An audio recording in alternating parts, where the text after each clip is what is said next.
These are some of the sights and sounds of Pennhurst, the state institution for the mentally retarded. It's located in Spring City, Chester County. In 1908, when the institution first opened, the man in charge bitterly complained to the state that the conditions were already overcrowded. He transferred many of the patients to Q1, a classroom building. Many of them are still there. In the 18th century, the mentally retarded were often ignored, punished, and exploited.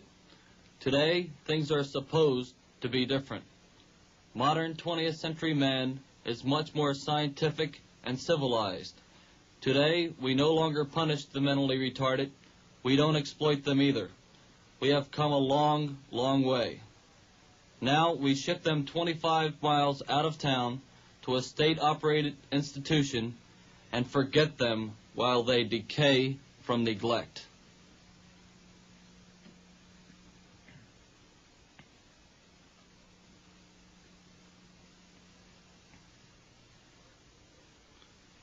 Pennhurst was first opened 60 years ago when the answers to the problem of mental retardation were considered to be segregation and sterilization.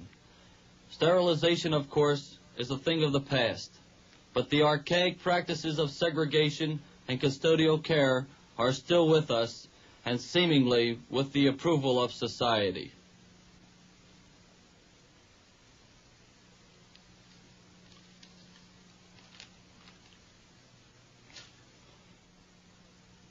The 2,800 children, young and old alike, residing within the confines of Pennhurst are for the most part protected from society, and the granite wall of ignorance and social blindness protects society from them. These unfortunates are being deprived of their dignity and self-respect. Why? Because only a very, very few seem to care.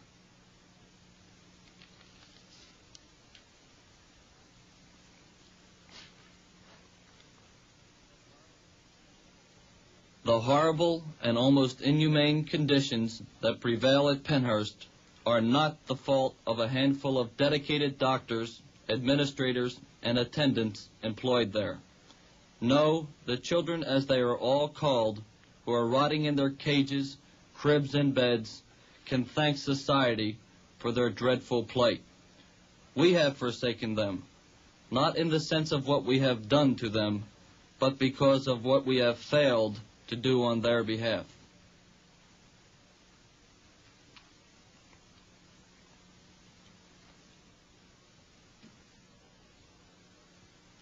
Unlike other minority groups, the mentally retarded have never had a brilliant orator to trumpet their suffering and appeal to the conscience of other men.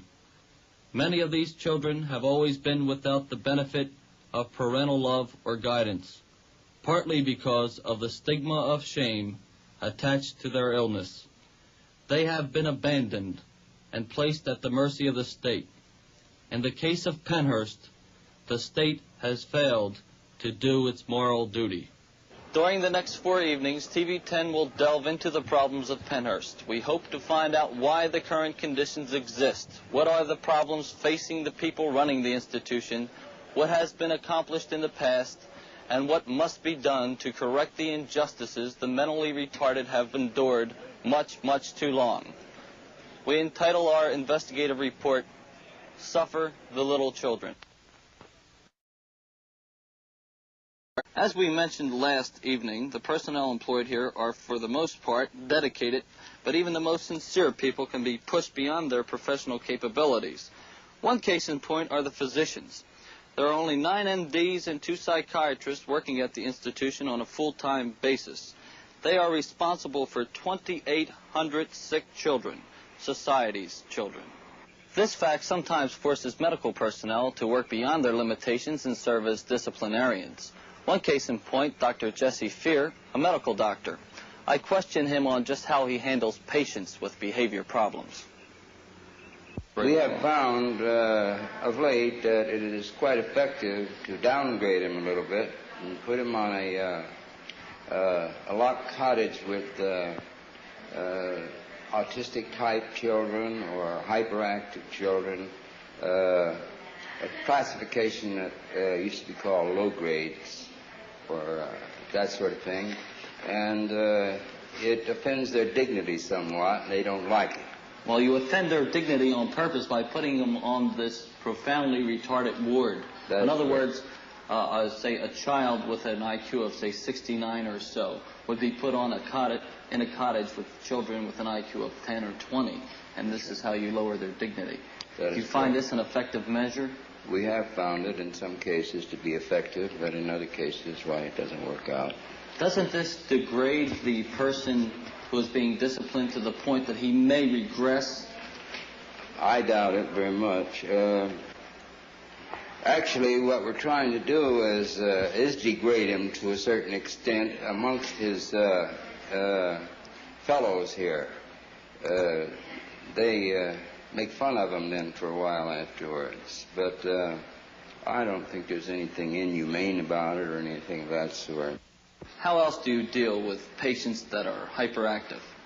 I have given some of them intravenous pentobarbital sodium on occasion. Otherwise, they would do harm to themselves and others. In other words, you drug them? Absolutely. Dr. Fear, can you cite just one example which shows the institution's attitude towards children that need just a little extra help? John is a problem that I think can be resolved if he is exposed to the right form of therapy. And so far here, we have not been able to show any benefit from what we have given him. There are places, and specifically Eastern State has a program that seems to help this type of case quite a bit. I had tried to get him into a Catholic organization. Turned out that his IQ wasn't quite high enough for them to accept him. So where is Johnny now, Doctor? They do not accept retardates. What's Johnny's IQ now? 69. But that is a relative thing. Where is Johnny now?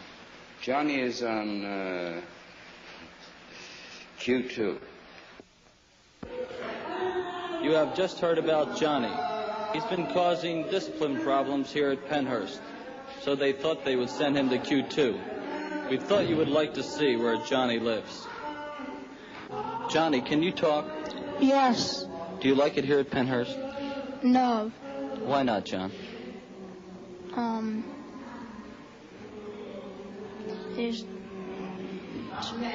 Let me ask you this, John. Do you remember living anywhere except Pennhurst? No. Do you like talking to the people up here? Yeah. Why, John? And they like to talk to me. How about the other kids, the ones that can talk? Do they like to talk to you, too? Yes. Do you like to talk to them better than the kids up here? Yes. Have you been talking more lately or less? Less. Why are you here in Q2, John? I did something I wasn't supposed to be doing. So they punished you and put you here? Yes. Do they do this all the time to you, John? Yes. Johnny used to talk a lot more before he came to Q2, but ever since he's been here, he's talking less all the time. This boy, was he mentally retarded when he came to Pennhurst? He was mentally retarded in the sense that he did not receive proper education. He came from parents that were delinquent themselves. In other words, this boy was normal as far as his mind and being retarded was concerned. He can progress to a normal level. But he never will as long as he's here at Pennhurst, is that right? I cannot say that because... what are the chances? Chances are poorer here than they would be where they have a program set up for this type of case. There are too many Johnnies in Pennhurst this very evening. Unless the state provides more competent personnel and facilities, they will remain just where they are, stripped of their dignity, lost to society. Just how long will that be? Well, I guess since they are our children, it's up to us, isn't it?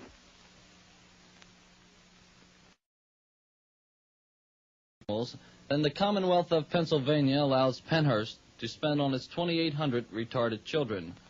5 of the largest zoos spend $7.15 per day on their wards. Pennhurst can only afford $5.90. By the way, 80% of that $5.90 pays the administrative costs at the institution. This leaves a meager 75 cents to provide for the basic day-to-day needs of the retarded. The zoo also usually wins out over the retarded when it comes to accommodations. Very rarely do you find crowded cages at the zoo, but it's quite common to find residents bunched into small cottages at Pennhurst. I spoke with the superintendent of Pennhurst, Dr. L. Pekonsky, about the overcrowded conditions at the institution.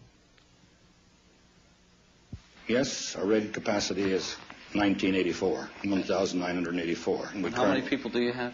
We currently have 2,791. How many people do you need here at Pennhurst? I'd like to see our 1,500 people on our in our personnel complement. And in order to pay these extra 700 people, we'd probably need about $4 million. Doctor, when was the last time the Secretary of Health and Welfare or the Governor visited here at Pennhurst? Secretary of Welfare was here approximately 6 weeks ago. What were his comments after he saw the deplorable conditions, the rundown facilities, the overcrowding, the lack of help? What was his feeling? What did he tell you? Secretary Georges said that let's do everything we can to alleviate conditions at Pennhurst and place Pennhurst in top priority for clearing up things. In other words, he put Pennhurst ahead of the other state institutions? He made this statement, yes, sir. Did he promise any money or help from the state? He said that if we needed money, he would see that we got it. And you need $4 million. Again, ideally. I don't intend that Pennhurst is going to get $4 million. I think we're going to get some help. I also spoke with the business manager here at Pennhurst, Elmer McSurdy. I questioned him on the cost of repairing the buildings. Can't touch a building unless you're ready to spend $1 million or $1.5 million. Now, as long as the buildings stand the way they are, the law doesn't require that they come in and close it down. Some of them should be closed down, shouldn't they? I presume if the labor industry were to inspect them as they stand now with the idea in mind that they must meet their requirements, they would be closed. Could you tell us a little about the problems you have faced purchasing necessities since Pennhurst has been on its most recent austerity program? Could you tell us a little about the situation with the braziers? Well, there was an order for braziers. It was canceled. We were given the opportunity to justify the requisitions. How did you try to justify it? On braziers. Well, on that one, I just wrote self-evident. What happened then? It came back with a large group of requisitions for more justification. More justification. Did you justify it further? I had one of our doctors write a justification. Did you finally get them? No. People seldom think of food as being a problem. I spoke to the dietitian here, Elizabeth Roberts. Patients who cannot tolerate whole food. We have to puree that food, but they get a well-balanced diet. We puree meats, vegetables, and we try to put a bright color in this pureed mass of food so that it is attractive to the eye. You know, they say eye appeal and taste appeal is, that's what we strive for. The facts presented in this report must be rather alarming because they are true. After comparing the zoo and Pennhurst, one must get the impression that society's animals are more important than society's children. By the looks of things, one must wonder. Tomorrow night we will bring you part 4 of Suffer the Little Children.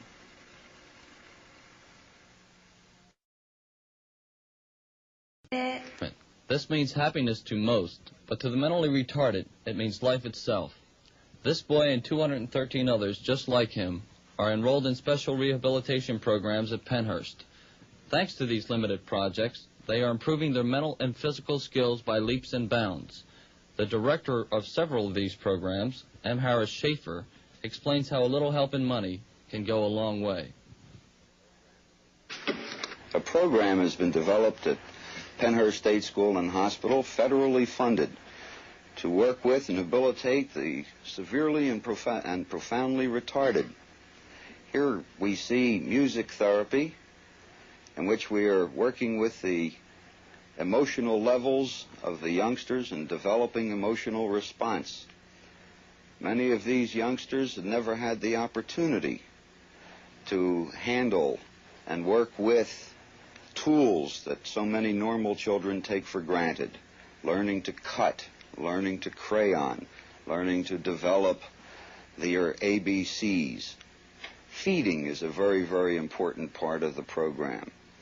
It's so essential that the youngsters be made to be self-supporting, self-contributing, and develop dignity and worth through being able to care for themselves. And so the total interdisciplinary staff works together in order to help the youngsters achieve in this area. Many of the youngsters in the program were unable to walk. Many were unable to talk. Many were unable to dress themselves, to socialize. These are the areas that are being worked upon by the staff. The empathy that one is able to develop in relating to other objects in the world, to animals, this is important to the youngsters. First opportunities in many cases, a feeling, a pride. Programming for the blind and visually handicapped is an area which is the first of its kind in its totality throughout the United States. Pennhurst is showing leadership in this particular area. Many of the youngsters at present are away at a camp for the blind for a 2-week period. Again, we see an interdisciplinary team working with the youngsters, boys and girls, in order to attain the possibility for community placement.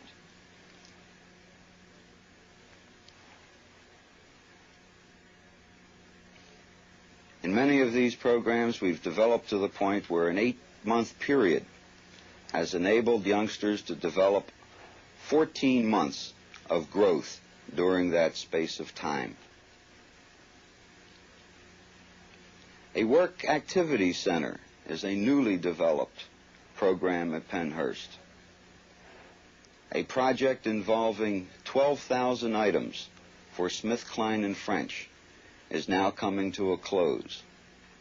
This has been a new experience, not only for the youngsters, but for the institution, and it's hoped that many other projects will be available. These children are able to earn money for themselves, by which they are able to use for books, magazines, things of their own choice. They develop the experiences that may be necessary in the community. Mr. Schaefer, can you tell us a little bit more about other programs here at the institution? Yes. There are many programs at Pennhurst to enhance the dignity and worth of the residents within the institution. We are very proud of these. Some of them pertain to vocational rehabilitation, psychological counseling, town pass programs, other activities programs, nursing and medical programs and services throughout. Indeed, we're quite proud of the developments at Pennhurst. We have been leaders in the state and leaders within the United States, and we're very thankful for the support and leadership from the superintendent and from the agencies of the Department of Public Welfare.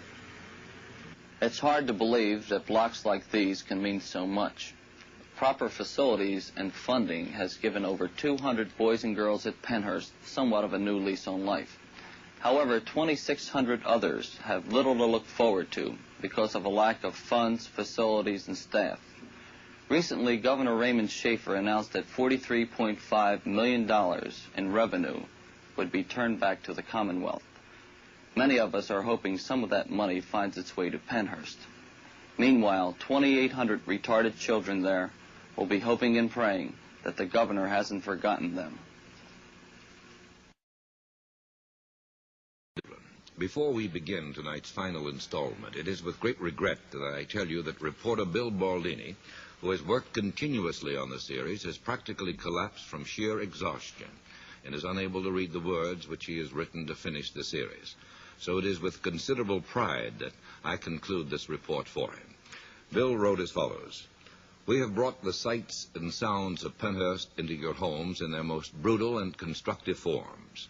We have explored the reasons why the horrendous conditions exist, the problems facing the people running the institution, and what they have accomplished. Tonight we'll show you another view of Pennhurst. This one is from the inside out." What would you like? If I can give you anything in the world, what would you want? I'd like to get out of Pennhurst. If you can have anything in the world, what would you want? But I like to have, but I'll tell you this, well, I had a little bit of money myself, like. Would you rather have money or would you rather leave Pennhurst? I'd rather leave Pennhurst. Even if you didn't have any money? That's right. Philip and Calvin have only a slim chance of obtaining their wish in the near future, because only 7% of the children at Pennhurst are enrolled in rehabilitation projects. Why? Because the institution does not have the staff nor the facilities, not to mention money to expand its programs. While these 200 children learn cooperation and development of emotional response, many others rock in silence in their stench-filled, overcrowded cottages. While some children are afforded the opportunity to go on a picnic and bask in the sun, others lie awake in their beds, shackled like prisoners, punished because they cannot control themselves in their illness. In many cases, if more attendants were available, some of the patients would be utilizing their energies to talk instead of breaking society's bonds. All of the patients in Pennhurst are not hopeless idiots or mangled cripples. Many of them walk and talk, but lack the opportunity to progress to society's accepted levels. However, if they were afforded this opportunity to return to the outside world, one must wonder how they, the retarded, would act. Where would you go, Earl, if you left here? I would go down to the hospital to work. Uh-huh. To work for sick people, take care of sick people.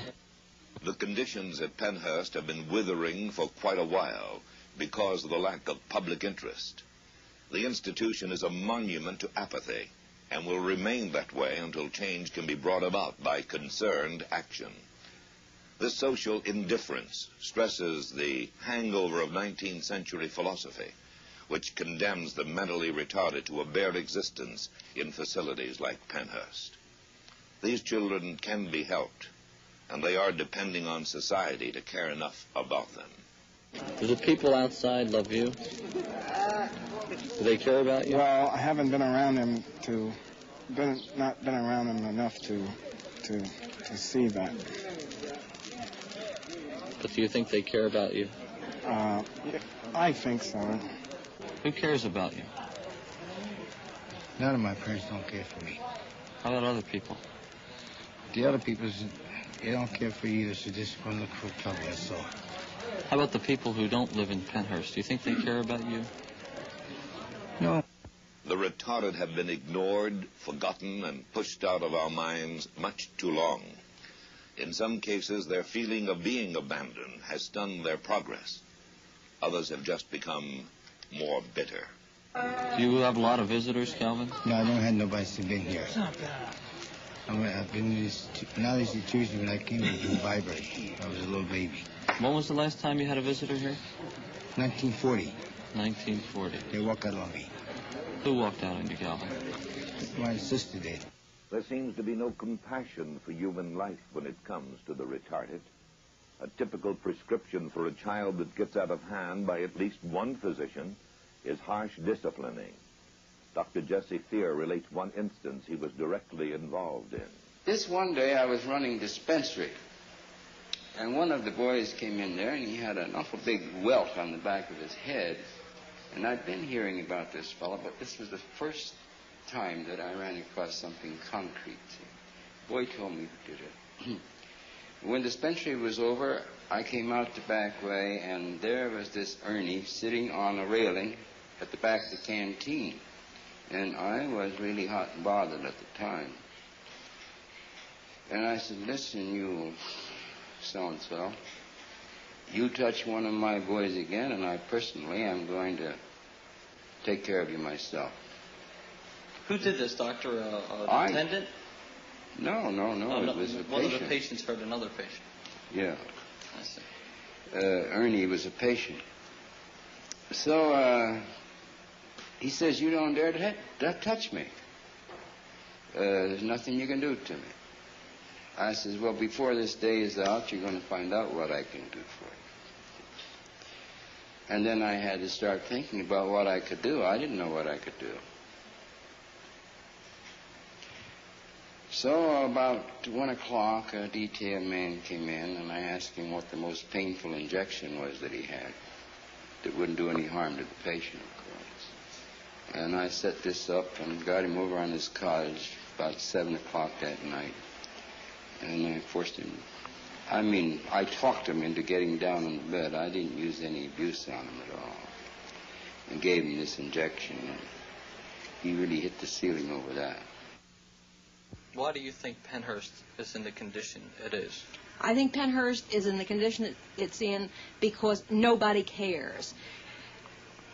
The general community either doesn't know or doesn't want to know what the situation is out there.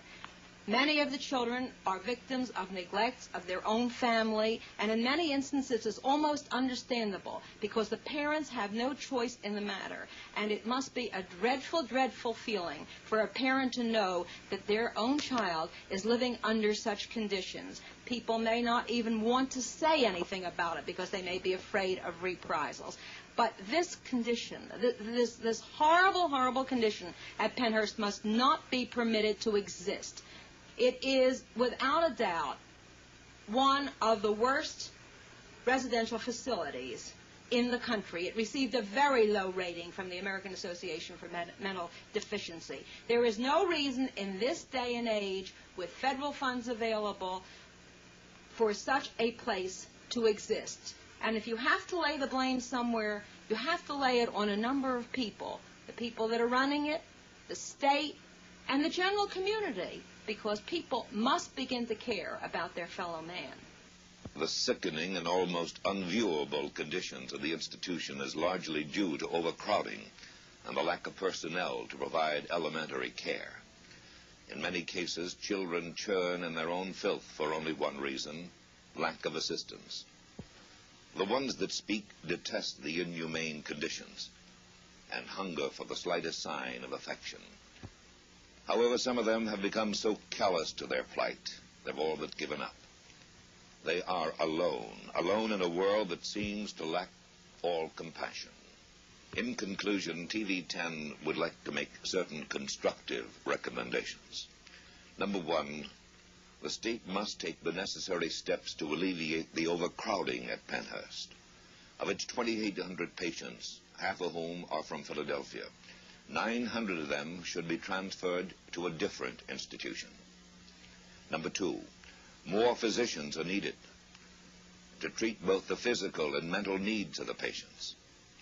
3, attendance pay should be increased from the present $75 per week to at least $100 per week.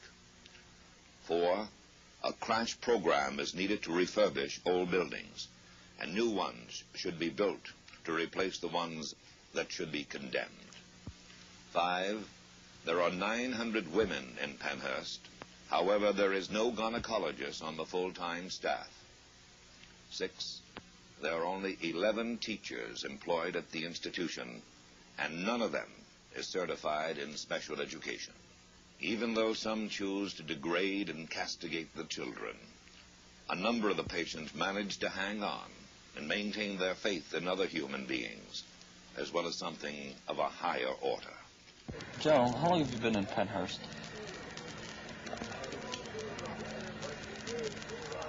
Do you know how long you've been here, Joe? That you remember? I was 19 when I first came back. How old are you now, Joe? 20. You want to go home? Yeah, I like to. Who's going to take you home? Nobody. Why, Joe? They don't want me to. You mean the people don't want you to go home with them? Nope. You mean your mother and father? My mother's in Longington, Virginia Hospital. I can't go down there and see her. Uh-huh. How about your daddy? No. He doesn't want you. Who loves you the most, Joe? My mother. Yeah? Who else? My father. Who cares about you?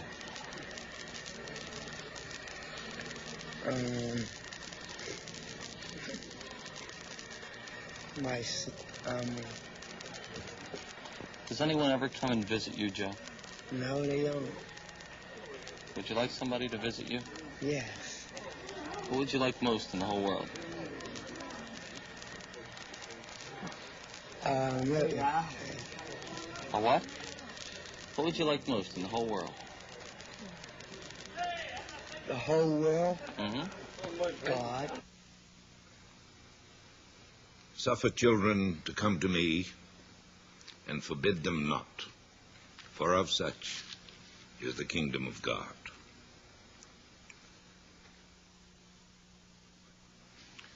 In my conversation yesterday with Vice President Hubert Humphrey, I told him of our investigative report on Pennhurst and the deplorable conditions existing there. I then asked the Vice President what is being done nationally on the problem of mental retardation and what more can be done. Well, as you may know, there is what we call the President's Committee on Mental Retardation. Mrs. Humphrey serves on that committee by appointment. We have a very special interest in this whole subject of mental retardation. Our first granddaughter was born retarded, yet she is a beautiful child, and we have seen what can be done with love, and it takes lots of love and care, and with specialized training. Now, we're more fortunate than some people. We are able to send our Vicky off to a private school that has good facilities and good teachers. But many people can't do that. They can't afford that. I've seen what can happen when you get good training. Many of the retarded are trainable to become self-sufficient, or that is, earning people, to become productive people. I want to quickly say to you that you will never in your life ever make an investment that is more worthy and more worthwhile. The love that comes back from a mentally retarded child is God's true love. It really and truly is. I get more joy out of our little Vicky than almost any experience that I've ever had or any child I've ever known. Going back to your subject again, this is very close to my heart. If you can care for a child at home, that's the best place. But there are many that you can't. Therefore, they need institutional care. How can we help them with more money? Well, the federal government is putting up a sizable sum of money now, but not nearly enough. And state legislatures have simply got to remember that every child is entitled to all the protection and care that you can give that child. Now, we go ahead and give ordinary children, that is, normal children, a reasonably good education. But the subnormal child, the mentally disturbed, the mentally retarded child is also entitled to care, also entitled to all the education that child can absorb. He can't maybe absorb as much as somebody else, but he's entitled to all that he can get. And in our school systems, we must have specialized facilities and special teachers for the mentally disturbed and the mentally retarded child. They're different, the disturbed and the mentally retarded. Then we must be willing to invest in these institutions to make them not prisons, not a place to shove somebody away and forget them, but rather a home of love and affection and attention and training. It can be done. It requires some money, but a rich society like ours can do it. Now, we've started in the federal government. For the first time in the last 3 years, we have a federal program of assistance for mental retardation facilities and training. Those programs are working. That program is working. We're helping, I've forgotten now the number, better than 100 schools in this. But much more can be done.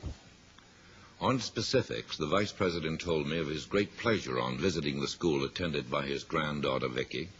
I again pointed out the very different conditions Bill Baldini found at the Pennhurst school for the mentally retarded. This was his reaction. Institutions are sometimes pitiful, just pitiful, disgraceful. And we just can't tolerate that, John. It's not right. We just can't look ourselves in the mirror when you know what goes on in some of these institutions. I don't know about your particular problem here, but let me tell you, if it's not good, then it's shameful.